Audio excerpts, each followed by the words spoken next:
Bienvenue tout le monde, bienvenue pour ce 6e numéro durant lequel nous allons zoomer sur la carrière de Youri Tielemans, joueur de Leicester en Première Ligue et Diable Rouge. À nos côtés, Christian, Bruno, Patrick, tout le monde va bien? Très bien. Oui, et Très bien. on va d'abord lui souhaiter bon anniversaire quand même. Il a fêté ses 23 ans hier, le gamin. C'était le 7 mai, c'est vrai, il est né le 7 mai 1997, vous faites bien de le rappeler. Bruno, allez, on est en forme pour faire un voyage au cœur de sa carrière avec les faits, évidemment. Christian Skakel, ses visions du jeu qui va nous éclairer une nouvelle fois. Et puis, c'est bien un petit peu d'évasion, Bruno et Patrick, en ce moment, alors qu'on est confinés. Vous serez nos pilotes à bord. Je fais votre hôtesse, si vous voulez, hôtesse de l'air. Chef de cabine, les gars, chef de cabine. On n'ira pas très loin. On n'ira pas très loin, mais par la pensée, on va voyager au cœur donc, de la carrière de Youri. Et on démarre évidemment, Christian, à Anderlecht, là où il a fait ses débuts. Vous vous souvenez que c'était le 28 juillet 2013, enfant précoce, bien sûr, Youri. Et oui, Christine, voilà, toute une période extraordinaire pour commencer sa carrière très tôt, avec un bilan général de 185 matchs, 35 buts et 31 assists.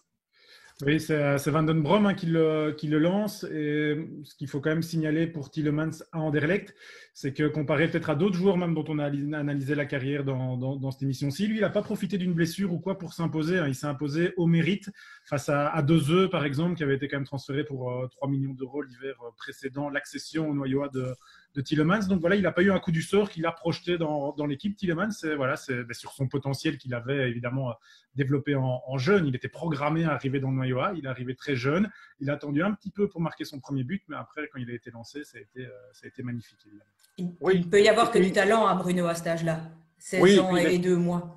Bien sûr, et puis il est sans doute programmé aussi pour atteindre, Vincent Kompany, Fellaini, Lukaku sont nos Belges qui ont le plus de temps de jeu et de titularisation en Première Ligue.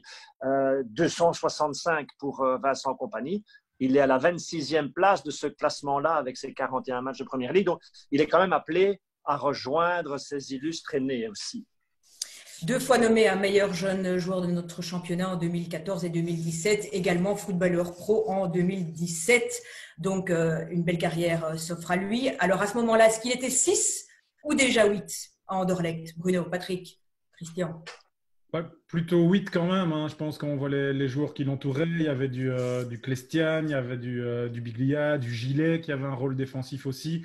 Donc 6, sûrement pas. Pour peu que même qu'Anderlecht jouait vraiment avec un 6 dans le championnat de Belgique, un 6 un peu destructeur, récupérateur. Voilà. Et même sa dernière saison, une fois que Pratt est parti, la saison où il marque beaucoup Tielemans à Anderlecht, il est même plus haut. Je ne vais pas dire 10, mais il est quand même plus haut dans le jeu aussi, ce qui lui permet de faire parler sa créativité et ses stats. Toujours aspiré vers l'avant, toujours aspiré vers le but adverse de toute façon. Témoigne ses buts aussi. Donc, c'est bien numéro 8, comme là. Et donc, il voyage, Christian, il démarre, il décolle, il part vers Monaco qui, il faut le rappeler, à ce moment-là, est champion de France en titre. Ce n'est pas un petit transfert vers un club monégasque qui serait englué dans le ventre mou d'un classement français. Non, à ce moment-là, c'est Monaco, champion en titre et demi-finaliste même de Ligue des Champions. Oui, avec un montant de transfert très intéressant, aux environs de 25 millions. Et il doit venir remplacer des joueurs qui partent pendant l'été, qui ont eu beaucoup de sollicitations, comme Mendy, Mbappé, il y avait Bakayoko, Bernardo Silva. Et donc, il arrive dans une équipe qui est en transition. Et donc, cette première saison, comme on peut le voir sur le tableau ici en haut, 2017-2018, il a 18 titularisations sur cette première saison en championnat et 4 en Ligue des Champions, avec un total de 1 but et 1 assist. Et la deuxième saison, quand il est confirmé, là, il a 20 titularisations, dont 6 titularisations en Ligue des Champions, avec 5 buts et 1 assist. Et là, c'est très, très particulier parce que il y a un jeu d'entraîneur où il y a Jardim qui part, il y a Thierry Henry qui arrive, donc il garde malgré tout son poste de titulaire, mais avec les mauvaises performances qui se sont enchaînées, Jardim revient avec des conditions importantes quant à la gestion du groupe et au transfert qu'il désire. Et là, il doit s'exiler vers Leicester avec en prêt. Et ils ont fait venir à ce moment-là Fabregas et Adrien Silva qui vient de Leicester dans le sens inverse. Donc un peu une saison un peu spéciale après la deuxième saison du champion de France. Ce qu'on peut dire un peu au niveau de ses performances, c'est qu'au niveau des assists et des passes décisives, c'est un peu faible dans son passage à Monaco, mais les 5 buts marqués lors de la première partie de la saison 2008-2019, c'est très intéressant. Il y a eu du positif tout de même. Hein. Il a eu notamment le capitanat sous Thierry Henry, donc il prend quand même des galons là-bas. Hein. Pat. Oui, mais c'est quand même contrasté hein, comme séjour. Si on divise de fait les saisons en deux, la première, Christian a bien fait d'utiliser le mot transition, parce que même dans le système de jeu de Jardim, il y a une transition. Jardim, il était champion en 4-4-2 avec 2 milieux de terrain qui étaient Bakayoko et Fabinho, qui sont des joueurs un peu plus, on va dire, physiques, défensifs, qui permettaient à Bernardo Silva notamment de briller sur le flanc et Lemar de l'autre côté. Tielemans, il arrive, il vient d'Anderlecht. On se dit, OK, il va avoir alors un rôle aussi de créateur, parce que c'est sa fameuse dernière saison où il jouait plus haut. Et là, il tombe en concurrence avec Moutinho. Moutinho qui était déjà là depuis longtemps, qui s'entendait bien avec Jardim, mais qui avait perdu sa place la saison du titre. Quand Tielemans commence à prendre la place de Moutinho, on est aux alentours du mois de novembre. Blessure au ménisque face au PSG, retour en février. Et là, ça se complique évidemment pour reprendre du rythme, pour retrouver. C'est sa première saison à l'étranger. Donc, la première saison, elle s'explique comme cela. La deuxième saison, on l'a vu, il a beaucoup joué jusque janvier, hein, jusqu'à ce qu'il parte. Il a gagné 3 matchs sur toutes ces titularisations. Monaco, vu le contexte que Christian a présenté, c'était un foutoir total au niveau des résultats sportifs. Il n'y avait pas de victoire. Tielemans gagne 3 matchs sur ses 20 titularisations. Donc là, c'est quand même une saison à retenir compliquée. Même ses buts ne lui ont rapporté aucune victoire. Au final, c'est 5 buts là qu'il marque. Il y en a 2 qui rapportent un partage, mais le reste, c'est des buts dans des défaites. Donc, il doit s'exiler. Ça, c'est clair, parce qu'il est en danger, on va dire, dans la suite de sa carrière, et en tout cas dans le temps de jeu qui lui est nécessaire pour progresser encore et encore. Et là, il prend la tangente anglaise, il part en Angleterre. Bruno, quel est le souvenir qu'on a à ce moment-là, en janvier 2019, quand il prend la direction de Leicester, qui, évidemment, de mémoire, est un champion extraordinaire de 2016, mais qui reste quand même sur des saisons bien plus compliquées. Hein. C'est surtout un exil doré, hein. C'est quand même avoir accès à la Première Ligue. Il fait partie de ces jeunes générations de joueurs hyper talentueux qui brassent des dizaines et des dizaines de millions très, très jeunes et très, très rapidement. Donc, on est plein d'espoir, surtout au niveau physique. C'est plutôt un diesel. Hein. Donc, il n'a plus les problèmes qu'il avait dans sa tendre enfance au niveau physique. Et pour lui, c'est très, très important que les jambes suivent. Quand elles suivent, il est à la hauteur. Et là, la vraie question qu'on se pose, va-t-il pouvoir enchaîner les matchs dans un championnat aussi relevé que la Première Ligue? Et on commence à avoir maintenant des réponses. Oui, et il démarre plutôt très, très bien. Christian, on va voir avec toi les chiffres de la saison et demie quasi qu'il a disputée pour le moment en Première Ligue. Voici ses premiers mois en Première Ligue. Oui, donc sur ce premier tableau, on voit donc la période entre janvier, quand il arrive sous Puel, et jusqu'à mai 2019, où évidemment il va terminer cette fin de saison avec le nouvel entraîneur Brendan Rodgers. On voit en fait que quand il arrive dans cette équipe de Leicester qui ne va pas très bien, on voit que c'est une équipe qui a énormément de mal à s'imposer dans le jeu dominant placé. Et donc, quand on voit les performances, ils ont marqué 18 buts sur toute la saison avec 35% seulement de leurs buts comme ça, alors que la moyenne de la Première Ligue cette saison-là est de 44. On voit qu'il y a un vrai déficit. Par contre, comme Claude Puel est un entraîneur avec une vocation défensive, une mise en place défensive, là où ils peuvent frapper et ils peuvent utiliser des atouts offensifs, c'est sur le jeu rapide, donc le jeu dominant rapide, le jeu direct, et aussi profiter des phases arrêtées. Et là, ce sont vraiment les forces de Leicester cette saison-là. Et là, il vient cette saison-là et il s'impose en étant 8 fois efficace, 3 buts et 5 passes décisives. Et sur ces 8 actions décisives, il est 5 fois dans les forces de Leicester. Donc, l'acclimatation est très, très rapide et il joue directement un rôle, ce qui va probablement lui valoir un transfert à la fin de la saison. Oula, vous allez déjà beaucoup plus vite. Hein. Ah oui, un transfert définitif, là, vous voulez dire? Oui. Ah oui, d'accord. Oui. Il a confirmé. Je croyais que vous le voyiez déjà partir, reprendre l'avion, une autre direction. Non. Juste oui. C'est vrai. Tu fais bien de rappeler, Christian, qu'il était en prêt à Monaco et que donc il a fallu lever la clause pour l'achat définitif du côté de Leicester. Patrick, rapidement, il a tout de même attiré le regard. Hein. Les observateurs de la Première Ligue ont été très, très vite séduits.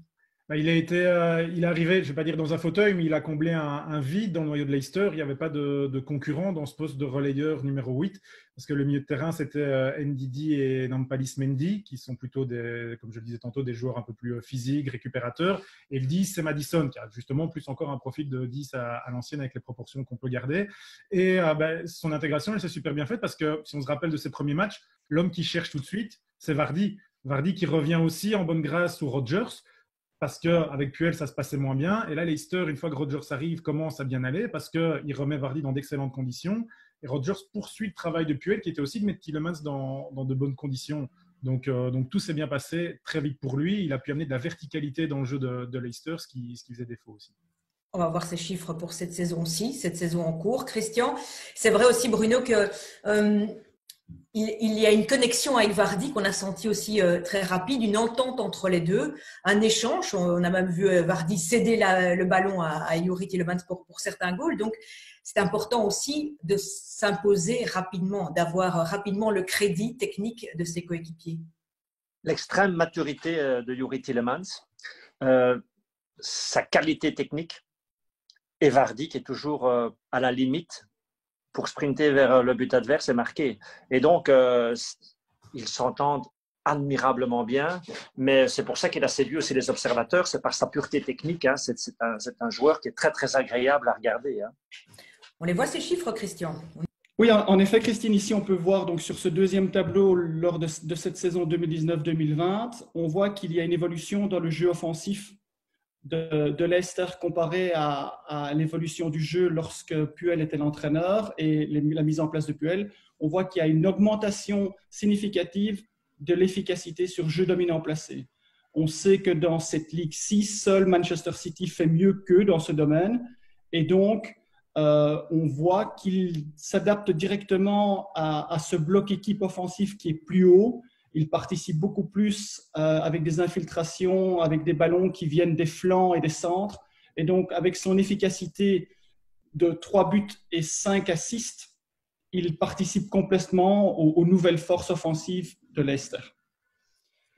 Bruno, le jeu de Leicester sous Brendan Rodgers, il est décrit comme tel par les faits que l'on découvre ici, les chiffres et les statistiques de Christian. C'est un jeu très, très dynamique aussi, dans le sens où on essaye au maximum de jouer en une touche de balle. Hein. Il y a beaucoup de courses, beaucoup d'appels pour que chacun soit idéalement placé sur l'échiquier pour progresser au plus vite vers le but adverse. Ben oui, dans un championnat où on était un petit peu déçu à un moment donné de ce qui se passait du côté de Tottenham, d'Arsenal, de Manchester United, ils vont nous sortir avec un jeu flamboyant. 8 victoires d'affilée, il ne faut pas l'oublier, entre fin septembre et la mi-décembre. Là, on se demande, est-ce qu'ils vont refaire le coup? Oui. Est-ce qu'ils vont aller au bout? Puis, il va y avoir ce petit partage à Norwich. Ils vont être battus coup sur coup par City, Liverpool dans des matchs au sommet où on aura moins vu aussi Youri Tielemans. Et on va le voir plus tard aussi parce que c'est un noyau très jeune. Sur les 10 dernières journées, ils ne vont plus jamais enchaîner 3 victoires d'affilée. Plus jamais. Et donc, ils vont terminer même les 5 derniers matchs là, jusqu'à début mars avec un 5 sur 15. Donc, à bout de souffle. Et on a aussi trouvé Youri à bout de souffle. Donc, mais, 3e attaque du championnat. Ils ont une meilleure défense que City. Il y a quand même des éléments qui… C'est la 3e défense du championnat aussi, donc c'est une mise en place générale qui est très bonne. Ils sont en plus 8 sur la 5e place. C'est un autre championnat qui va commencer s'il commence. Rien n'est joué. Hein. J'ai un peu regardé des stats individuelles et on se rend compte qu'en fait, et on le sait parce qu'on a cette perception-là, qu'à Leicester, il y a beaucoup de verticalité. Pourquoi c'est séduisant, comme tu le disais, Christine? C'est parce que ça casse des lignes sans arrêt. Il y a les appels en profondeur de Vardy, il y a les appels en profondeur sur le côté. Et vous savez que les Anglais comptent tout. Donc, sur le site de la Premier League, il y a le classement de joueurs par passe en profondeur réussi cette saison. Bon, le premier, je vous laisse deviner que c'est Kevin De Bruyne, évidemment, qui est encore au-delà du lot. Mais Tielemans, il se classe 5e de ce classement-là. Le 4e, c'est Maddison. Donc voilà, ils sont vraiment dans le même registre, peut-être à des différents niveaux sur l'échiquier, mais ils sont tous les deux là. Donc lui apporte cette verticalité-là au jeu de Leicester. Il est vraiment au centre du moteur de Leicester, avec Maddison donc. Mais voilà, cette impression de verticalité, on l'a, parce qu'on a 2 des joueurs qui donnent le plus de passes en profondeur de toute la Première Ligue, qui sont dans le noyau de Leicester, et Tielemans en fait partie. Et beaucoup d'infiltration désormais aussi. Et dans ce jeu-là voulu par Rodgers, on le retrouve très souvent dans le rectangle, soit de Christian pour marquer, soit pour donner la passe décisive. Oui, c'est ça, c'est une des mutations qu'il y a entre son passage d'Anderlecht vers l'étranger. Il a commencé maintenant avec Leicester. Il est beaucoup plus efficace lorsqu'il marque des buts, quand il vient se présenter aux environs du point de pénalty, recevoir des centres en retrait ou des centres au cordeau. Et ça, c'est une des caractéristiques différentes par rapport à ce qu'on lui demandait quand il était à Anderlecht. Est-ce que vous avez l'impression parfois qu'il doit tout de même encore essayer, en tant que joueur de l'entrejeu, d'un entrejeu qui se veut compact évidemment en perte de balle, qui ne doit pas se faire un petit peu plus mal, dans le sens où aller un petit peu plus peut-être dans le duel. On l'a comparé, on a parlé de Dennis Pratt il y a quelques semaines. Hein, ça a souvent été cette saison l'un ou l'autre, surtout au détriment de Pratt évidemment qui vient d'arriver en Angleterre, mais qui a l'air aussi de s'investir plus dans le duel purement physique, typiquement anglais. Ouais, Denis Pratt est passé par un championnat où on l'a transformé, hein, comme cela on l'avait aussi dit lors de l'émission qui était consacrée à Pratt. Il est passé par l'Italie et c'est en Italie qu'on lui a demandé de faire du travail défensif. La réputation de la Ligue 1, c'est qu'on n'est pas forcément exigeant à fond sur les efforts défensifs des joueurs considérés comme stars. Et en plus, il est quand même tombé, sur on l'a dit tout à l'heure, un club un peu instable où il n'y a pas eu un entraîneur justement comme Pratt a eu Gianpaolo 3 ans pour le façonner. Tielemans, il a connu du Jardim, du Henry, etc. Donc, il n'a pas eu un entraîneur pour lui dire à un moment, si tu veux faire ça, maintenant, il va falloir aller plus dans le duel. Donc, ça fait peut-être un peu partie de cette fameuse post-formation. Il a commencé très jeune à Anderlecht, il est monté dans le jeu à Anderlecht. Donc, voilà, cette nature du duel. Maintenant, c'est maintenant, là, avec Rodgers et en Angleterre, qu'il doit l'apprendre. Il est dans cette transition-là. Enfin, on l'espère pour lui, en tout cas. Je pense que ce n'est pas son ADN, Christine. Ce n'est pas dans son ADN d'aller chercher les ballons. Par contre, il est assez intelligent que pour être un peu, sans vouloir comparer évidemment, ce qui n'est pas comparable, mais un Pirlo, on ne lui demandait pas non plus d'aller chercher, même quand il jouait très bas, d'aller chercher le ballon dans les pieds de l'adversaire, mais il était tout le temps bien placé. Par contre, après que les laboureurs aient fait leur service, lui donner la balle pour avoir cette impulsion immédiate et cette passe, ça c'est intéressant. Et pour être précis, Ndidi, c'est le gars qui tacle le plus, qui gagne quasiment le plus de duels en première ligue sur les stats individuelles. Donc, tant qu'il a Ndidi à côté de lui, voilà, il peut justement laisser faire Ndidi le sale boulot et lui récolter le ballon et le transmettre à Vardy. Pour être précis, je ne voulais pas dire qu'il n'arrache pas un ballon dans les pieds de l'adversaire, parce que ceux qui suivent avec passion et assiduité la première ligue se diront que c'est pas tout à fait exact. Et de fait, il va en chercher des ballons, et il a en plus, alors dans le cas où il va le chercher, cette qualité précise dont vous venez tous de parler, c'est qu'il est capable d'envoyer directement une balle de but, ou en tout cas une balle d'occasion de but. Bruno, c'est aussi une équipe très jeune qu'on découvre cette saison qui, comme vous l'avez dit, est troisième avec 53 points pris pour le moment. On va rappeler que la saison dernière, sur l'entièreté de la saison, Leicester a pris 52 points, donc ils ont déjà fait mieux et il leur reste éventuellement 27 points, c'est 9 matchs, donc 27 points à encore aller chercher. Alors Christian, tu vas nous montrer aussi que, oui, donc c'est assez… on peut dire amusant, anecdotique, mais amusant. Ils sont nombreux à avoir 23 ans, l'âge depuis ce 7 mai de Youri Tielemans. C'est évidemment pas un hasard, c'est une recherche pour établir évidemment un noyau. Quand on voit les vieux briscards comme Schmeichel, Evans et même Jamie Vardy, il faudra bien penser remplacer un jour. Ricardo Pereira, qui a aussi un très bon temps de jeu, c'est 26 ans. Après, c'est tous des jeunes. Et Youri, avec ses 22 ans, enfin 23 depuis cette semaine, c'était de tous ces gamins-là, c'est celui qui a le plus de temps de jeu. Il faut le faire. Il y a que Soyuncu qui a un peu plus de temps de jeu que lui, mais ça se tient très très près. Donc, on a une équipe très jeune, ce qui explique aussi peut-être qu'ils aient connu à un moment donné de la saison une phase un peu moins bien. Ouais, il y a Maddison qui a aussi un peu plus de temps de jeu, mais de fait, Youri perd son temps de jeu. Juste derrière la période des fêtes, les 19 premiers matchs de la saison, il est titulaire à chaque fois et il est seulement remplacé 4 fois. Sur les 10 derniers matchs de la saison en championnat, en première ligue, il est titulaire seulement 5 fois et il est remplacé 2 fois. Donc son temps de jeu, il le perd à ce moment-là. Pourquoi ? Parce qu'on l'a aussi dit, il y a un Dennis Pratt qui arrive un peu plus en forme et c'est même un des propos de Rodgers après un match où Tielemans n'avait pas joué, je pense que c'était contre Norwich. Rodgers a dit moi j'ai 2 joueurs internationaux belges dans mon noyau qui bossent, donc voilà, il y a de la concurrence, il y a de la valeur, mais de fait dans le ressenti qu'on avait sur les matchs, Tielemans il tirait vraiment la langue après la période des fêtes. Tout Leicester tirait la langue d'ailleurs après la période des fêtes et ça s'est vu dans les résultats. Et information aussi en parallèle sur cette équipe de Leicester, mais parmi les jeunes joueurs qu'on vient de voir là dans l'infographie, il y en a 3 qui ont été formés à Leicester, hein, si je ne me trompe pas. Enfin, j'en ai compté 3. Donc, il y a Barnes, Choudouri et Chilwell. Donc, c'est pas mal du tout non plus pour le niveau Première Ligue. Quand on sait que c'est un championnat, évidemment, on achète beaucoup même. On va chercher ailleurs les forces vives. Hein, et donc, pas mal d'anglais aussi hein, dans cet effectif-là. Donc, des belles perfs avec Brendan Rodgers. Il y en a une sur laquelle, Christian, tu nous as donné les chiffres de buts, mais là où on peut s'étonner, c'est qu'il n'est pas encore très performant à l'étranger, autant qu'il l'était en Belgique, sur des frappes en rectangle. En effet, Christine, quand on observe le passage de sa période anderlechtoise vers l'étranger, il avait une force qui était au-dessus de la moyenne, c'était le nombre de buts marqués sur tir hors rectangle. Dans toute sa carrière jusqu'à présent, il en a marqué 15. Il y en avait 12 à Anderlecht, 1 à Monaco, 1 à Leicester et 1 avec l'équipe nationale belge. Et donc ça, c'est très intéressant parce que ça montre aussi l'évolution dans son jeu. Quand il était à Anderlecht, il était positionné et probablement qu'avec le nombre important de joueurs offensifs et des joueurs avec des qualités pour terminer les actions dans le rectangle, il était peut-être celui qui, sur un deuxième ballon, recevait le ballon au rectangle et avait une frappe monstrueuse qui permettait de marquer de très beaux buts comme ça. Quand il est parti à l'étranger, on a vu en fait que ces buts, très peu du côté de Monaco, se sont déroulés avec des frappes au rectangle.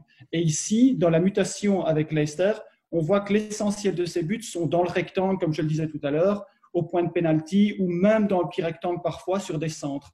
Donc, on pourrait utiliser cette arme supplémentaire dans l'éventualité d'avoir un joueur avec un autre profil à côté de lui qui, lui, pourrait s'infiltrer aussi et lui pourrait profiter des frappes hors rectangle. Il y a quelque chose que je ne m'explique pas, moi, le concernant.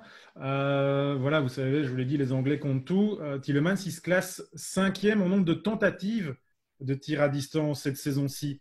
Le premier, c'est Neves, le deuxième, c'est De Bruyne, et devant lui, il y a encore Maddison. Donc moi, je me disais, c'est normal que Tielemans marque moins à distance parce que Maddison, il tire à distance, on le ressent, il cadre et il marque de temps en temps. Mais Tielemans, il a quasiment le même nombre de tentatives que Maddison, c'est 38 pour Maddison, 35 pour Tielemans. Donc, il n'a pas abandonné le shot à distance, mais on dirait qu'il a un peu perdu le mojo ou qu'il a eu comme un problème de golfeur. Là, on change un petit truc dans le mouvement et on ne cadre plus, on ne marque plus. Peut-être problème de confiance aussi, parce qu'à Monaco, et Sapuel l'avait dit lors d'une interview quand il a récupéré Tielemans à Leicester, à Monaco, il a beaucoup moins tenté sa chance dans les circonstances de crise qu'on a peut-être un petit peu évoqué, crise collective. Donc voilà, ceci explique un petit peu cela. Il continue à tenter sa chance, peut-être plus dans les meilleures options parce que c'est Maddison qui les prend, notamment les très bons coups francs, par exemple. Mais voilà, donc les tentatives sont là, mais plus la réussite. Est-ce que Bruno, c'est peut-être lié au fait qu'en première ligue, tu as moins de temps d'action et de réaction? Parce qu'en Belgique, peut-être qu'il avait un petit peu plus de latitude pour bien positionner le pied, bien envoyer, bien calibrer techniquement sa frappe, et qu'ici, il doit réagir beaucoup plus vite. Et donc, la frappe est un petit peu moins soignée. Je pense qu'il joue dans une zone où il y a évidemment beaucoup de monde, que la façon dont on défend en première ligue dans l'axe n'est peut-être pas la même qu'en Belgique. Je pense que ces stats-là, il faudra l'observer dans 2-3 saisons et là on verra si à un moment donné il va prendre un petit peu ses aises par rapport à ses frappes à distance. Je pense qu'il y a différents paramètres à jouer. Je pense qu'il n'est pas encore constant physiquement sur l'ensemble d'une saison. Par contre, ce qui est extrêmement positif, c'est qu'on n'entend plus parler de blessures musculaires. Donc, il est dans un processus. N'oublions pas, il vient de fêter cette semaine ses 23 ans. Pour un championnat comme la France. Bruno, tu l'avais dit quelques fois. C'est jeune partout, mais pour la première ligue, c'est quelque chose. Hein, pour jouer dans cette posture-là. Donc, laissons-lui encore 1 ou 2 saisons. Et je pense que on va suivre de près ces frappes à distance. On va les suivre de près à la reprise. Je voudrais quand même ajouter quelque chose par rapport à la période anderlechtoise quand il marquait beaucoup de buts sur tir en rectangle.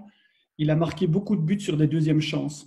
Donc, il profitait d'une action offensive de son équipe et il était bien placé pour recevoir le ballon dans un rebound. Et lui, il avait une frappe extraordinaire à ce moment-là. Est-ce qu'ici, est-ce que quand il doit prendre lui-même l'initiative d'aller tirer de loin, Est-ce que ça le positionne différemment puisqu'il doit peut-être, avant de pouvoir enchaîner un tir, il doit pouvoir préparer avec un dribble en face à face une ouverture ou un passage du côté vers l'axe pour tirer, pour marquer des buts enroulés, alors que quand on tire sur un deuxième ballon, le ballon vient et généralement, on n'a plus besoin de créer le dribble avant de frapper. Peut-être que ça lui convient beaucoup mieux à ce moment-là. Il a sans doute aussi moins, c'est vrai comme tu le dis Christian, et puis peut-être aussi moins d'angles parce que des défenses qui sont beaucoup plus réactives et encore une fois dynamiques et prêtes à jouer ces fameux deuxième ballons et ne pas laisser l'adversaire le récupérer. Ou alors c'est le ballon de première ligue qui lui convient pas tout à fait. Le vent. Il doit se retrouver un bon vieux ballon de notre Pro League ou le vent. Qui a dit le vent? Désolé. Non, c'est vrai. Tu as raison, Patrick, c'est vrai. Il y a souvent du vent sur l'île. Allez, jeune joueur de talent. Il a quel âge, Bruno? Je ne sais pas, mais il vient de fêter son anniversaire. Allez, il a eu 23 ans le 7 mai. Je crois que tout le monde va lui envoyer un bouquet de fleurs. Dites, Patrick et Christian, on va le comparer là un instant, pas le comparer dans le jeu précisément, mais on va dire à âge égal quasi, les autres grands talents du football européen. Ouais, c'est une belle liste, hein. C'est une très belle liste, celle-là, Patrick, en fait. Et donc, quand on observe les performances, parce que tous les milieux de terrain de ce niveau-là ont la faculté de donner la dernière passe, d'être productifs et efficaces sur des passes décisives. Et donc, ce qui fait la différence de ces joueurs avec cette position-là, c'est leur possibilité de marquer des buts et le nombre et leur efficacité. Et quand on regarde sur les 2 dernières saisons et qu'on observe les joueurs qui sont dans la même catégorie que lui, on observe en fait que c'est lui qui marque le plus et de manière beaucoup plus disparate que les autres. On voit par exemple l'importance des buts marqués sur jeu direct, 3, alors que dans les joueurs de sa catégorie, il n'y a que Julian Brandt et Fabian Ruiz qui ont marqué un but, et surtout sur phase arrêtée. Il a marqué 2 buts sur phase arrêtée et il n'y a qu'un seul des joueurs qui sont dans sa catégorie qui ont marqué un but, c'est Nicolo Barella. Et ça, c'est un atout supplémentaire et ça prouve qu'il fait vraiment partie du haut du panier et pas simplement un très bon joueur. C'est un très très bon joueur. C'est gratin mondial, il suffit de regarder la nationalité peut-être de ces joueurs-là, hein. Vous avez brésilien, espagnol, anglais, allemand, italien, français, belge, quand même 3e de la Coupe du Monde, donc on est dans les équipes du top. Et là aussi, au niveau des sélections nationales, il a de l'avance quasiment sur tout le monde. Il n'y a que Brandt avec 31 sélections qui est devant Tielemans et ses 28. Les autres, ils sont tous, pour le même âge, à 6, 7 sélections. Ruiz, c'est 6, Wing, c'est 6, Ndombele, c'est 6, Barella, c'est 10. Et Arthur, 20. Mais voilà, Tielemans, c'est en termes de sélection et donc d'expérience internationale, d'acquis internationaux, il est devant toute cette liste-là. Donc voilà, par rapport à sa génération, il a ce petit temps d'avance là aussi, hein. Transition idéale. Patrick, on part vers ces statistiques chez les Diables. En tout cas, Christian, depuis la Coupe du Monde, il en était de l'aventure. Donc, il a déjà aussi une médaille autour du cou, une médaille de 3e de grande compétition internationale. Et puis, il a tendance à s'être imposé ou à s'imposer définitivement, selon vous? On regarde les chiffres. Oui, il avait déjà marqué des points face à l'Angleterre un peu plus tôt quand il fait tourner son effectif, Roberto Martinez. Puis il y a ce choc, ce match perdu contre la France qu'on n'est pas prêt d'oublier. Et pour la 3e place, on le voit là dans le tableau, il a 70 minutes contre l'Angleterre avec une médaille à l'appui. Mais surtout, les matchs suivants, mais il est là. Donc, il rentre complètement dans le plan de Martinez aujourd'hui. Enfin, complètement. Beaucoup de choses peuvent être remises en question en fonction, évidemment, des temps de jeu ou des blessures de chacun. Mais il fait partie de cette génération sur laquelle on compte aujourd'hui, hein, bien sûr. Bien sûr. Attention, j'ai le bémol à tout ça. C'est que j'ai regardé dans les matchs de qualification là, pour le dernier Euro où il a quasiment joué tous les matchs. Tielemans, il n'a jamais joué en même temps que De Bruyne et Witsel sur le terrain. Donc, en fait, il joue quand De Bruyne n'est pas là ou il joue quand Witsel n'est pas là. Mais quand De Bruyne et Witsel sont là, celui qui disparaît, c'est Tielemans. Voilà, il y a eu beaucoup de soucis de blessures pour Witsel et pour De Bruyne dans les qualifications. Ceci explique sûrement cela. En attendant, voilà, il est quand même remplaçant numéro A. Dembélé est à la retraite, Fellaini est à la retraite. Donc, c'est le remplaçant numéro A. Et c'est une option en plus parce qu'à mon avis, un jour, Martinez essaiera de mettre ces trois-là ensemble. Un triangle, Witsel, De Bruyne et Tielemans, ça peut aussi avoir une très fière allure. pensez que c'est ça, la combinaison idéale pour l'entrejeu? Parce que j'allais justement vous poser la question, quand vous citez ces 3 noms-là, il n'y en a pas un de trop, effectivement, dans les caractéristiques propres de chacun? Ouais, ce qu'il y a, c'est qu'il faut voir les autres aussi. Et alors, on va en revenir peut-être, voilà, si on fait ce triangle-là, on met De Bruyne plus haut, donc on le rapproche d'Hazard, donc on peut avoir d'autres problèmes d'équilibre que Martinez semblait avoir résolus. Là, on arrive peut-être un peu dans le technico-tactique et on joue au sélectionneur alors qu'on ne l'est pas. Qu'est-ce qu'on fait de l'ego de Mertens aussi, qui joue plus haut, alors justement aussi, mais si on en met un autre plus haut qui disparaît de l'échiquier. Donc voilà, ce sont des choix de sélectionneur à faire. Ça doit sans doute être tenté une fois, si tout le monde est là en forme. À quel moment, ça, on le verra. Mais voilà, il y a tellement de possibilités dans le noyau des Diables que ce n'est pas facile. De toute façon, Bruno, taille patron, ça, il l'a aussi. Hein. Et à terme, on vient de citer évidemment des Diables qui cartonnent encore à l'heure actuelle, mais à terme, il va devenir un des patrons certainement de l'équipe nationale et celui qui aura sur les épaules la suite aussi de la fameuse génération dorée, hein, parce qu'on espère tout de même que le football belge ne va pas partir de là pour retomber là. Je ne pense pas qu'on va retomber là, mais on est à la place numéro 1, donc on ne peut que retomber.